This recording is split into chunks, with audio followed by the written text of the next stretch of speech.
नमस्कार दोस्तों, एक नए वीडियो में आपका स्वागत है। दोस्तों, जिस टॉपिक के बारे में आज हम चर्चा करने वाले हैं वह टॉपिक है विभाज्यता का नियम। हमने विभाज्यता के नियम के बारे में पढ़ना शुरू कर दिया था, जिसमें हमने 1, 2, 3, 4, 5 और 6 से विभाजित संख्याओं के बारे में ऑलरेडी पढ़ लिया है। अब जो इसके बाद हमको पढ़ना है वह संख्या है 7 से विभाजित संख्याएं। तो क्या होती हैं 7 से विभाजित संख्याएं, इसी के बारे में आज हमको पढ़ना है।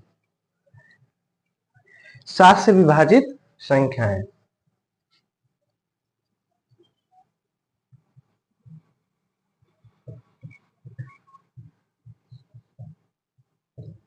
सात से विभाजित संख्याएं, इन्हीं के बारे में आज हमको पढ़ना है। 7 से विभाजित संख्याएं पढ़ने के लिए हम आपको 3 एग्जाम्पल के माध्यम से बात को पूरा समझाने का प्रयास करेंगे। 3 एग्जाम्पल में आपको निश्चित रूप से समझ में आ जाएगा, और यदि ना आए तो वीडियो को 2 बार 3 बार देखने पे आसानी से आ सकता है ना।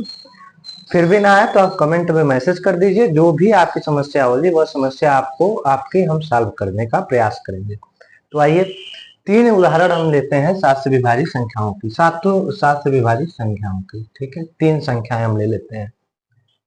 मान लीजिए एक संख्या हो 6489, एक और संख्या हो 380247, और एक और संख्या हो 6891,647। यह 3 संख्याएं हैं। इन 3 संख्याओं के माध्यम से आप 7 से विभाजित संख्याओं को आसानी से समझ सकते हैं बिना किसी दुविधा के। चलिए पहली संख्या को हम लेके बात को आरंभ करते हैं। पहली संख्या हमारी क्या है? 6489, 6489।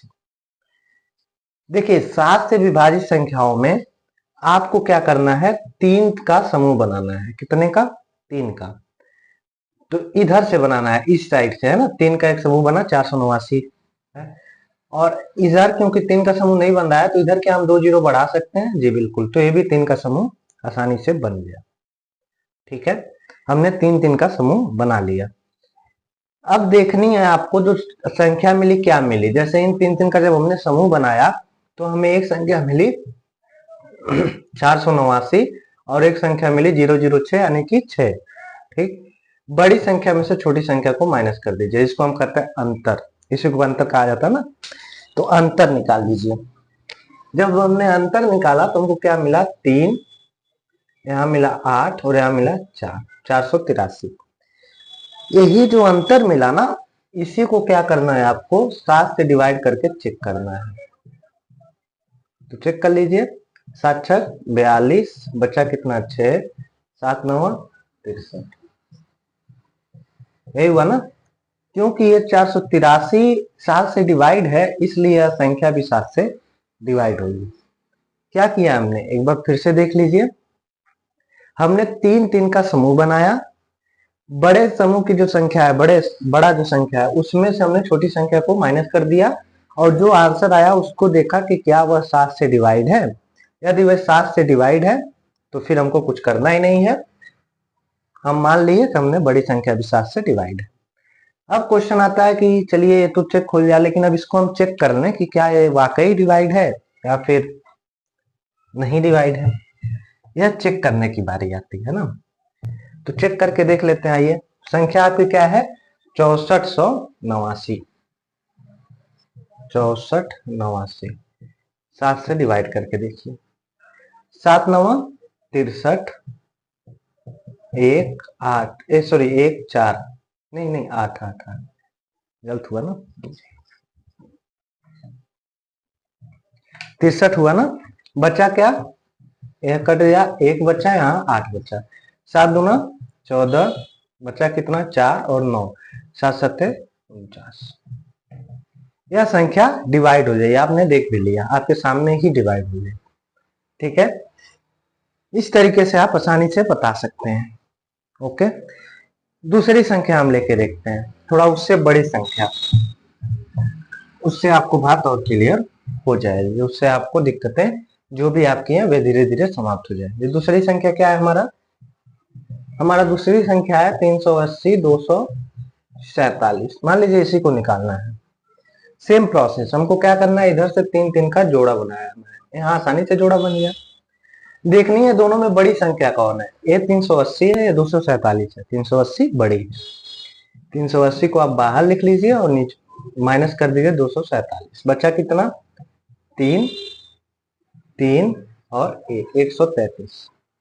आपको पता है 133 7 से विभाजित है या नहीं, नहीं पता है तो कर लीजिए ऐसे, 7 1 9 7, यहाँ बचा कितना 6, यहाँ 3, 7 9 63, है ना। तो क्योंकि 133 यानी कि दोनों का अंतर 7 से विभाजित है, इसलिए यह संख्या भी 7 से विभाजित होगी और होनी भी चाहिए। तो आइए चेक कर लेते हैं, संख्या क्या है 380 247, डिवाइड किससे करना है हमको, 7 से।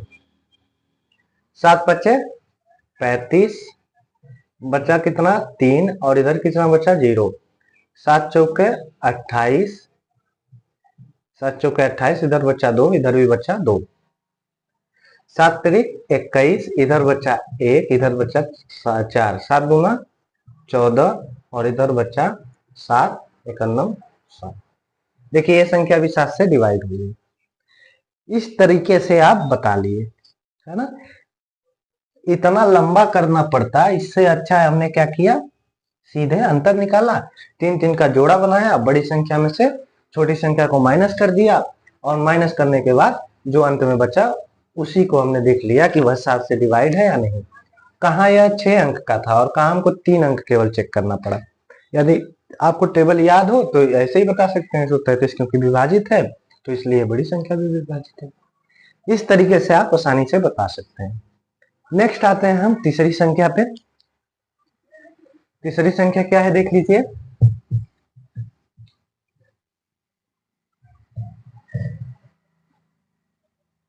तीसरी संख्या आपकी थोड़ी बड़ी है क्या, 689, 6 है ना, 689, 689 16 47, यही संख्या है। इसको भी 3 3 के आप समूह में बांट लीजिए, एक संख्या हो जाए, यह दूसरी संख्या हुई, एक बच जाना, इसका भी समूह बना लीजिए। 2 जीरो बढ़ा के बना सकते हैं। 2 जीरो हम क्यों बढ़ा रहे हैं, क्योंकि एक के इधर जीरो बढ़ाने से कोई फर्क नहीं पड़ता है, लेकिन एक के इधर नहीं बढ़ा सकते हैं, है ना। इधर 100 हो जा रहा है लेकिन वहां तो एक ही जा रहा है ना, इसलिए हम उधर जीरो बढ़ा सकते हैं जोड़ा बना समूह बनाने के लिए। अब देखिए इसमें और क्या समझने लायक है, अभी तक जितनी संख्या आप देख रहे थे उसमें केवल 2 समूह ही बन रहे थे, इसमें 3 समूह बन गया। यह हो गया आपके लिए दुविधा, इसमें आप फंस जा रहे हैं कि मतलब 3 समूह बन गया तो इसको कैसे निकालेंगे। तो देखिए नंबरिंग कर लीजिए, इधर से ही समूह बनाया था ना, ये पहला समूह, यह क्या हुआ दूसरा समूह और ये तीसरा समूह।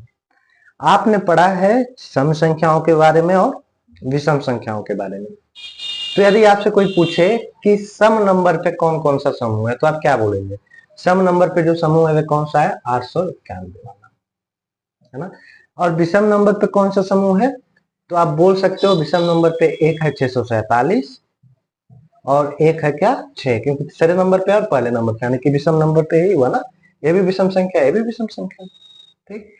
दोनों को जोड़ लीजिए, क्या हो जाए 653, 891 और 653, हमने क्या किया विषम विषम वाले को आपस में जोड़ लिया। यदि मान लीजिए एक और समूह होता है, यहाँ भी कोई समूह होता है तो ये चौथा समूह होता, ठीक। तो हम दूसरे और चौथे को आपस में जोड़ लेते हैं, यानी कि सम समूह को एक में और विषम समूह को एक में जोड़ लेना है। तो हमने विषम विषम समूह को एक में जोड़ा तो हमको 653 मिला और सम समूह हमारा 891 है, ठीक। तो बड़ी संख्या में से छोटी संख्या को माइनस कर लीजिए, 653 को माइनस कर लीजिए, 11 में से 3 जा 8, 8 में से 5 जा 3 और यहाँ 238, 238 बचा। चेक कर लीजिए क्या 238 7 से विभाजित है, 238 भागा 7, 7 त्रिक 21 बचा 2, यहाँ 8, 7 चौके 28, यह भी तो यानी कि यह संख्या भी क्या होनी चाहिए, विभाजित होनी चाहिए। इसको एक बार और समझ लीजिए आप, क्योंकि भूलना नहीं है, हमने देखा इसमें 3 समूह बन रहा है, तो हमने विषम नंबर पे जो समूह है उनको आपस में जोड़ लिया, जो सम नंबर पे समूह होता है यदि यहाँ है नहीं है, यदि होता तो उसको आपस में जोड़ लेते और बड़ी संख्या में से छोटी संख्या को हम माइनस कर लेते और फिर हम देख लेते 7 से यदि वो संख्या विभाजित है तो इसका मतलब पूरा संख्या विभाजित हो गया। इतना हमने किया है इसमें, ठीक है। क्योंकि यहाँ हमको लग रहा है विभाजित है, तो आइए चेक कर लेते हैं कि वाकई क्या विभाजित है। यदि नहीं होगा तो फिर हमारा रूल गलत होना चाहिए। तो चेक करके आप देख सकते हैं। आइए देख लेते हैं। 68, 91, 647 किससे डिवाइड करना है हमको? 7 से। 7 9 63, बचा कितना? 5 और 9, 7 8 56, बचा कितना? 3 और 1, 7 चौके 28, बचा कितना? 3 और 6, 7 पचे 35, बचा कितना? 1 और उतार दिया हमने 4 यहाँ से, है ना। 7 दूना 14, बचा कितना? 7, 7 एक 7, यह भी हो जाए आपका डिवाइड। ठीक है, तो बात काफी आसान है। क्या करना है आपको? 3 3 का समूह बना लेना है, और समूह बनाने के बाद सम समूह को आपस में जोड़ लीजिए, विषम समूह को आपस में जोड़ लीजिए, और जो समूह का जो बड़ा संख्या मतलब बड़ी संख्या जो है, बड़े समूह में से छोटी समूह को माइनस कर दीजिए, और यदि वह 7 से विभाजित हो जाता है तो बड़ी संख्या के 7 से विभाजित हो जाना चाहिए। दोस्तों एक सुझाव हम यह देना चाहेंगे आपको कि आप ये तीनों संख्याएं नोट कर लीजिएगा पहले, और खुद करने का प्रयास करिएगा ऐसे समूह बना के। उससे आपको जल्दी समझ में आएगा। और यदि ना आए तो हमारे वीडियो को 2 बार 3 बार जितनी बार भी ना समझ में आए देख लीजिएगा। और उसके बाद भी यदि आप हैरान हो जाए, परेशान हो जाए, आपको नहीं आया समझ में, तो एक बार फिर से कमेंट में आप बता दीजिएगा, हम क्लास में डिस्कशन कर लेंगे। ठीक, तो दोस्तों आज के लिए बस इतना ही। आपसे उम्मीद है आप वीडियो को लाइक करेंगे, चैनल को सब्सक्राइब करेंगे, और अधिक से अधिक लोगों तक वीडियो को पहुंचाएंगे। धन्यवाद दोस्तों, नमस्कार।